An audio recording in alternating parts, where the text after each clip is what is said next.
दोस्तों, डॉक्टर्स को हमेशा धरती के भगवान के रूप में पूजा जाता है, क्योंकि जब किसी घर का चिराग बुझने को होता है, जब सांसें थमने को होती हैं, जब उम्मीद की डोर टूटने लगती है, तब एक शांत सा चेहरा, माथे पर पसीना लेकिन हाथों में यकीन लिए एक डॉक्टर जिंदगी को दोबारा लिख रहा होता है ना। आपने भी कई बार ये महसूस किया होगा। और ये डॉक्टर्स कोई और नहीं होते हैं, ये वही सर्जन्स होते हैं जो सर्जरी के माध्यम से किसी भी व्यक्ति को एक नया जीवन देने का प्रयास करते हैं और बहुत हद तक उसमें कामयाब भी होते हैं। तो इस सर्जन्स वीक में, जो कि 9 जून से 15 जून के बीच में मनाया जा रहा है, इस सर्जन्स वीक को बहुत ही शानदार तरीके से सेलिब्रेट करने के लिए हम बात करेंगे रेडियो KGMU गूंज पर आ रहे कुछ सर्जन्स से, जो सर्जरी के माध्यम से लोगों को नया जीवन देने का काम करते हैं। तो बने रहिए इस वीडियो में, बहुत सारे सर्जन से आपकी मुलाकात होने वाली है और कमेंट बॉक्स में इस वीडियो को देखने के बाद उनको जरूर आप बधाइयां दीजिएगा। 89.6 मेगाहर्ट्ज की फ्रीक्वेंसी पर आप सुन और देख रहे हैं रेडियो KGMU गूंज। जैसा कि आप सब जानते हैं दोस्तों कि 9 जून से 15 जून के बीच मनाया जा रहा है सर्जन्स वीक, और इस सर्जन्स वीक में हम बहुत सारी बातें कर रहे हैं उन सर्जन्स की जो अपने परिश्रम से, जो अपने त्याग से, जो अपने समर्पण से लोगों को एक नया जीवन देने का प्रयास लगातार कर रहे हैं। इस कड़ी में अभी हमारे साथ जुड़ चुके हैं डॉक्टर निखिल सिंह। आप प्रोफेसर एंड हेड हैं surgery department, government medical college Gonda में। सर, आपका बहुत बहुत स्वागत है रेडियो KGMU गूंज पर। Thank you. सबसे पहले सर, आपको सर्जन्स वीक की बहुत बहुत बधाई, बहुत बहुत शुभकामनाएं सर। Thank you. सर, जैसा कि हम लोगों ने अलग अलग टॉपिक डिसाइड कर रखा है अलग अलग सर्जन से बात करने के लिए, तो आपका टॉपिक है addressing public grievance and expectations. इस विषय पर हम सर आपकी राय जानना चाहते हैं, क्या कुछ हमारे श्रोताओं से आप कहना चाहेंगे? हाँ, पब्लिक ग्रीवेंसेस एंड एक्सपेक्टेशंस, ये तो एक ऐसा टॉपिक है जिस मतलब मेरे ख्याल से कॉमन पर्सन के लिए तो ये बहुत ही इम्पोर्टेंट चीज़ है जी। अधिकतर लोगों को यही होता है कि जो ग्रीवेंसेस मतलब कि शिकायतें, राइट, तो उन लोगों को ये होता है कि मेडिकल कॉस्टिंग बहुत ज़्यादा है, नंबर 1।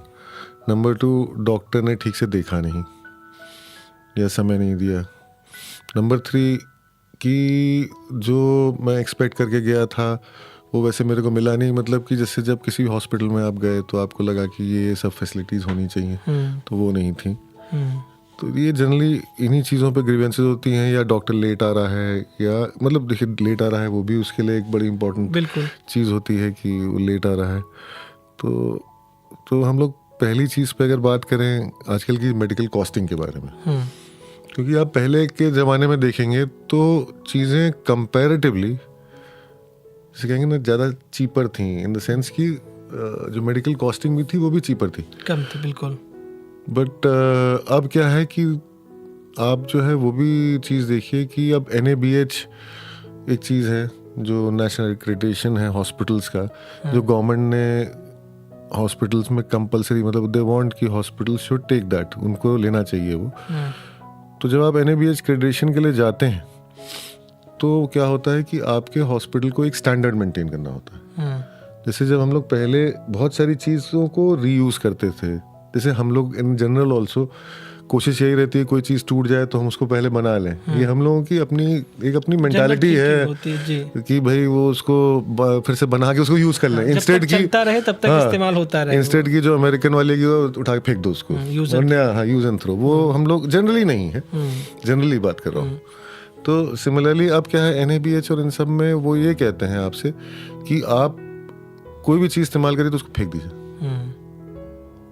हम लोग जो चीज़ को पहले स्टेरलाइज करके फिर से यूज़ करते थे, अब हमें वही चीज़, जो ड्रेप्स होते हैं, जो बहुत सारी और चीज़ें होती हैं, इंजेक्शंस का जैसे उदाहरण हम ले सकते हैं। नहीं, इंजेक्शंस तो देखिए वो तो ठीक है, मैं तो उसमें मानता हूँ, क्योंकि उसमें आजकल इतनी ज़्यादा HIV और ये सब आ गया है कि वो तो अलग चीज़ हो गई है। मतलब एक वेरी फ्रैंकली अब मगर अब आप ड्रेप्स लगा रहे हैं, ड्रेप्स मतलब कि जो हम लोग पहनाते हैं पेशेंट्स को, तो पहले हम लोग उसको स्टेरलाइज करके फिर से यूज़ करते थे जी। जो आप गाउन्स यूज़ कर रहे हैं, हम लोग पहले उनको स्टेरलाइज करके फिर से यूज़ कर लिया करते थे। जो कैप्स थी हम उनको स्टेरलाइज करके मास्क, अब वो कहते हैं नहीं, आपने जो एक बार यूज कर लिया उसको फेंक दीजिए।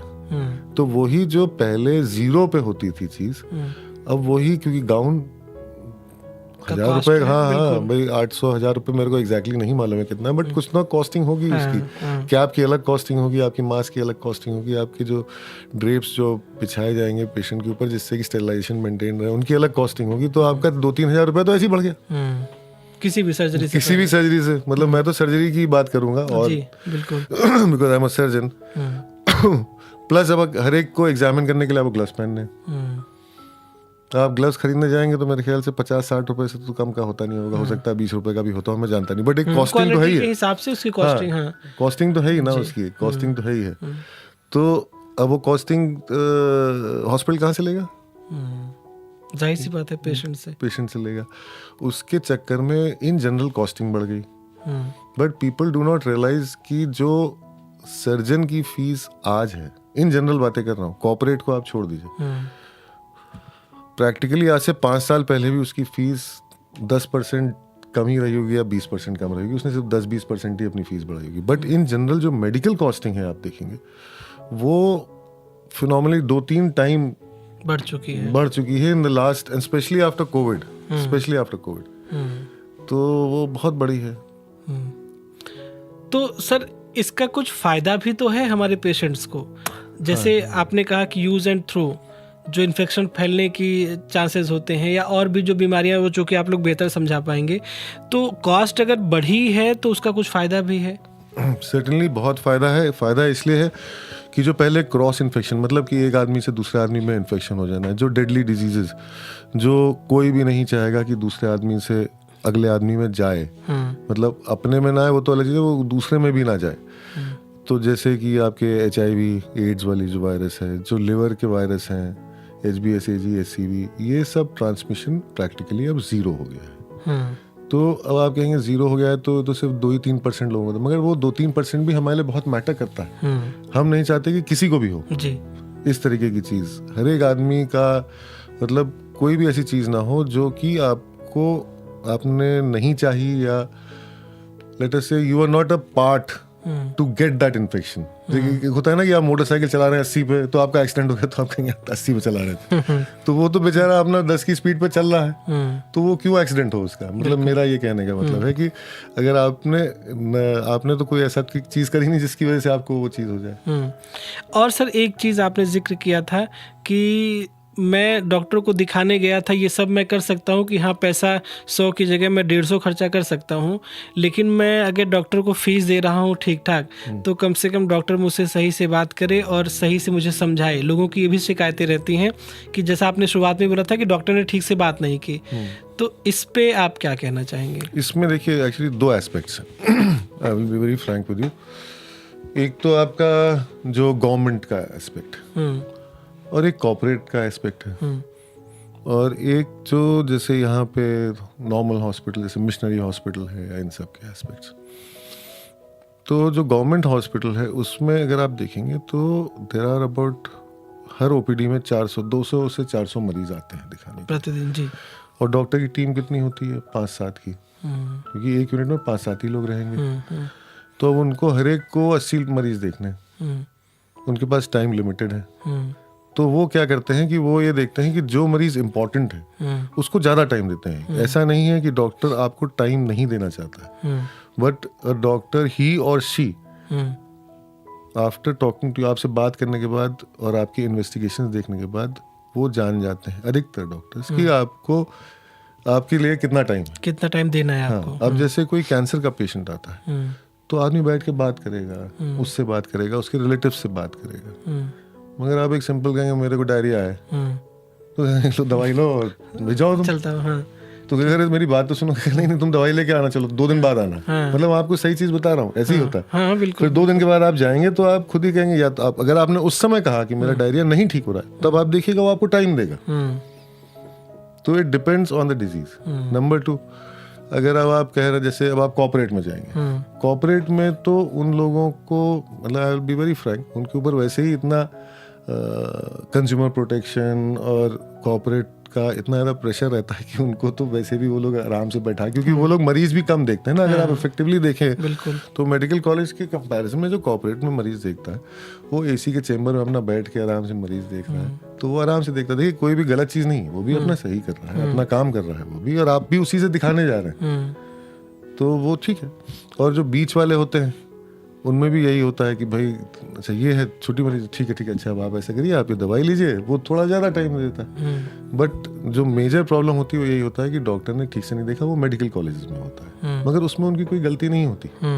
उन लोग को सॉर्ट आउट करना होता है कि which patient is important from the medical point of view, from the treatment point of view, not from उसकी हैसियत के हिसाब से नहीं कि ये नेता आ गया ये आ गया। डॉक्टर जनरली इस चीज़ पे कंसर्न नहीं होता है ज़्यादा। लेकिन फिर भी अगर जैसा आपने बताया कि कोई डायरिया का पेशेंट है तो उसको दवा लिखी और बोला 2 दिन बाद आना, तो वो अगर आपको थोड़ी देर का टाइम दे रहे हैं और आप किसी योग्य डॉक्टर के पास जा रहे हैं, तो यकीन मानिए कि वो जैसे कहते हैं ना, कितना तजुर्बा हो जाता है कि वो देखते ही समझ जाता है कि क्या करना है। बिल्कुल। कई बार तो डॉक्टर बिना सुने भी मतलब देखा जाता है कि थोड़ी बात सुनी और दवा पूरी लिख करके दे दी। बिल्कुल सही कह रहे हैं। तो वो उनका अनुभव कहीं ना कहीं होता है, आपको डॉक्टरों पर विश्वास करना होगा। लेकिन सर फिर भी कई जगह पे भाई अच्छी चीजें हैं तो बुरी चीजें भी हैं। वो तो कुछ डॉक्टरों का बिहेवियर थोड़ा सा कुछ उस तरह से रहता है, तो अगर उनके लिए भी कुछ आपका मैसेज होगा तो बहुत जरूरी है सर। नहीं हम लोगों को as doctors we have to be, जैसे कहेंगे ना, very calm and composed. Number 1, आपको कभी भी एग्रेसिव नहीं होना है, because patients point of view से अगर आप देखें तो उसके पास तो बहुत सवाल है। बिल्कुल। और खासकर आजकल के पेशेंट्स जो गूगल पे पता नहीं एक चीज़ के 4 ऑप्शंस देख के आए हैं जी, तो उनके पास तो बहुत सवाल है, तो वो आपसे पूछना जरूर चाहेंगे जी। तो हमें उतना तो भाई टाइम देना चाहिए। अगर कोई आदमी कहता है कि मैं ये देख के आया हूँ, तो आपको ये नहीं कहना चाहिए चलो हटो, नहीं मैं जो कह रहा हूँ सही। आप उसको बता दीजिए भाई इसका ये फायदा, इसका ये एडवांटेज है, डिसएडवांटेज है, 4 चीज़ें बता दीजिए। उसके बाद आप कहिए, आप डिसाइड करके आ जाइए। मैंने आपको बता दिया। बिल्कुल। बहुत सारे डॉक्टर्स जो हैं वो डायग्राम्स बना के दिखाते हैं, जैसे भाई कोई भी आपको ऑपरेशन करना है, कुछ करना है, तो वो डायग्राम बना के दिखाते हैं और फिर कहते हैं कि आप इसको ले जाइए, पर्चे को अपने घर पे डिस्कस कर लीजिए। तो वो अप्रोच बेसिकली मेरे को जो लगता है वो ऐसी होनी चाहिए कि आप दे दीजिए 2-4 मिनट एक्स्ट्रा देकर, और खासकर उन क्रिटिकल पेशेंट्स को, as a surgeon I am talking, जिनका ऑपरेशन होना है या कुछ होना है, you should give them more time, because they need, वो क्या कहेंगे उसको, रीअश्योरेंस एंड फेथ। क्योंकि ऑपरेशन का नाम आते ही लोग थोड़ा और ज्यादा डर जाते हैं। बिल्कुल सही कह रहे हैं, बिल्कुल। एक बार दवा अगर खा के काम चलाना है तो लोग सोचेंगे अच्छा ये बात अगली बार पूछ लेंगे। लेकिन जब ऑपरेशन की बात होती है तो लगता है कि नहीं अभी वापस चलो, लेकिन अभी पूछ के आओ। अभी पूछ के आओ। बिल्कुल सर। अच्छा, अब सर जैसे शिकायतों की बात आपने कई तरीके से बताया कि क्या क्या हो सकती हैं। अगर अपेक्षाओं की हम बात करें तो जाहिर सी बात है कि डॉक्टर से हमेशा लोगों को अपेक्षाएं रहती हैं, और उन्हें उनके इसी काम की वजह से धरती का ईश्वर उन्हें कहा जाता है, दर्जा दिया जाता है, माना जाता है। पर जाहिर सी बात है डॉक्टरों की भी कुछ अपेक्षाएं होती हैं उनके जो पेशेंट होते हैं, जो मरीज़ होते हैं उनसे। तो जब आप लोग किसी की सर्जरी करने जाते हैं, जाहिर सी बात है कि बहुत सारी चीज़ों को आपने देखा होगा, रिसर्च किया होगा, समझा होगा, तब आपने कहा होगा कि नहीं ऑपरेशन होगा और ये तारीख है, इस पे होगा। फिर आपकी क्या उम्मीदें होती हैं जो पेशेंट होते हैं उनसे?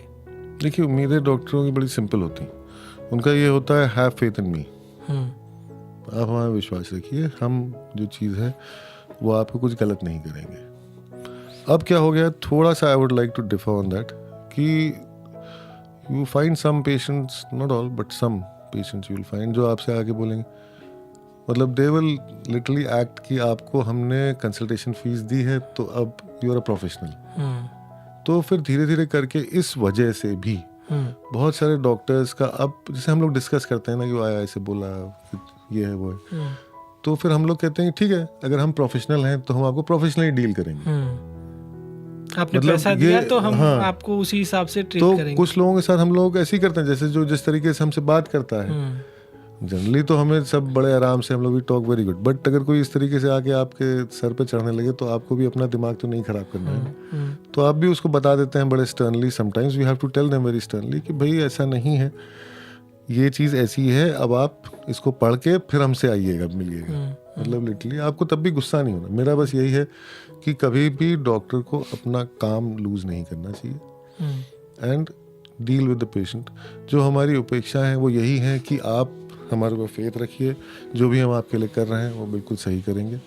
और कभी भी हम आपका मतलब ये नहीं चाहेंगे कि आप जिस स्टेट में आए हैं हमारे पास उससे बुरी स्टेट में जाए।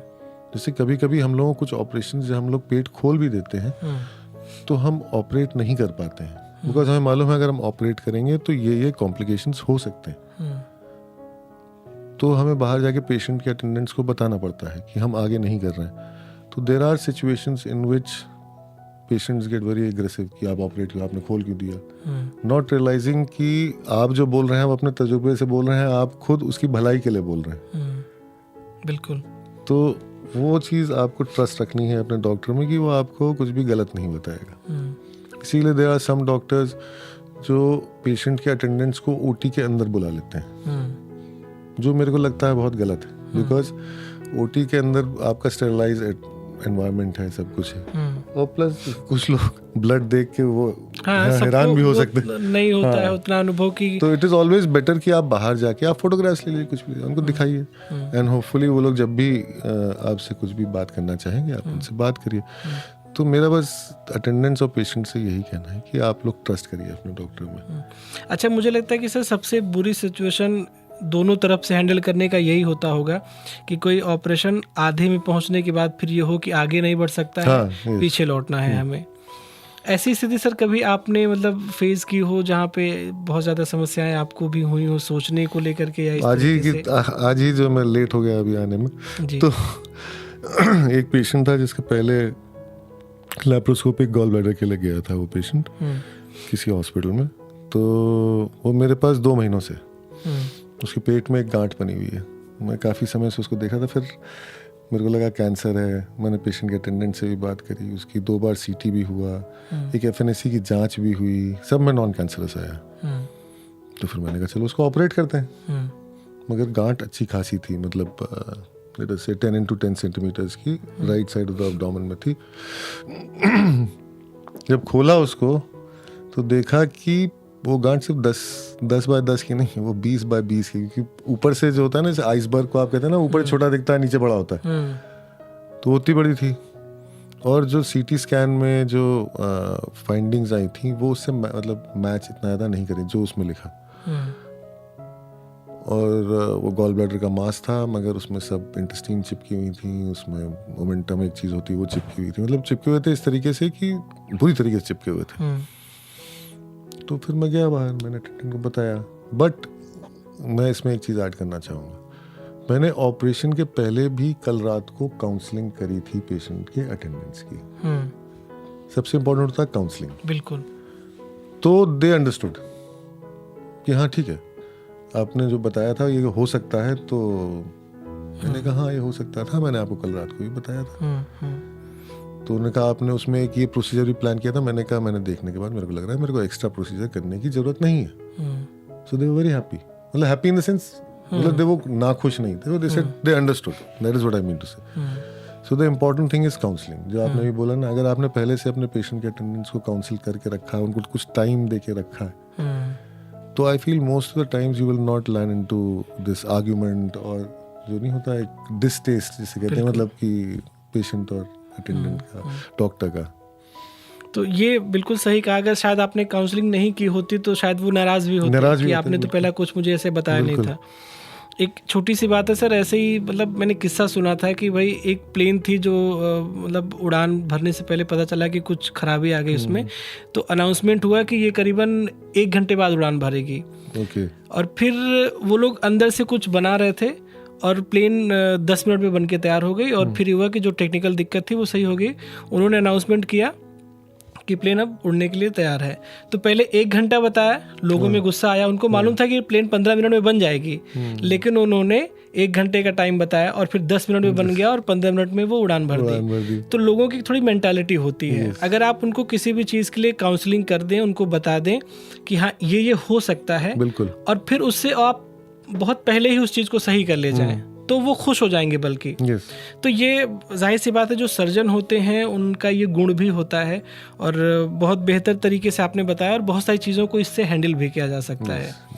तो सर बहुत सारी बातें आपने बताई, अगर कुछ और मैसेज के तौर पर सर्जन्स वीक में आप अपने साथियों को या जो हमारे श्रोता हैं, जो दर्शक हैं, उनको आप कुछ बताना चाहें तो प्लीज़। मैं बस यही बताना चाहूँगा that as president of my state and UK chapter Uttarakhand of surgeons association of India कि हम लोग एज सर्जन्स हम लोगों ने एक हफ्ता रखा है जिसको सर्जन्स वीक के नाम पे रखा है, और उसमें हम लोग आउटरीच करेंगे। हमारा प्लान है टू आउटरीच द पब्लिक और to outreach medical students as surgeons, to outreach schools, to outreach मतलब आउटरीच आप कहेंगे स्कूल में क्या, स्कूल में हम लोग सोच रहे हैं कि हम लोग एक बेसिक लाइफ सपोर्ट एक ट्रेनिंग प्रोग्राम होता है जो बच्चों को अच्छा लगेगा। मतलब मैं इतना जानता हूँ कि बच्चे ज़्यादा एंथुजियास्टिक होंगे इस चीज़ के लिए instead of adults ji.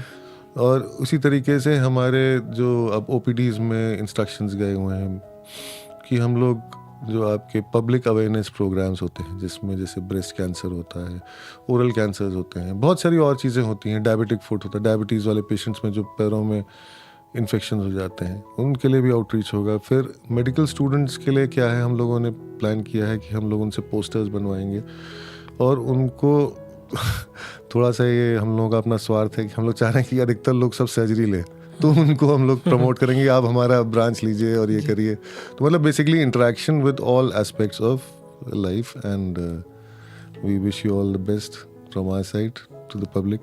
Thank you. बिल्कुल बिल्कुल, thank you so much sir, वक्त निकाल करके आप हमारे स्टूडियो में आए, बहुत बहुत शुक्रिया सर। Thank you.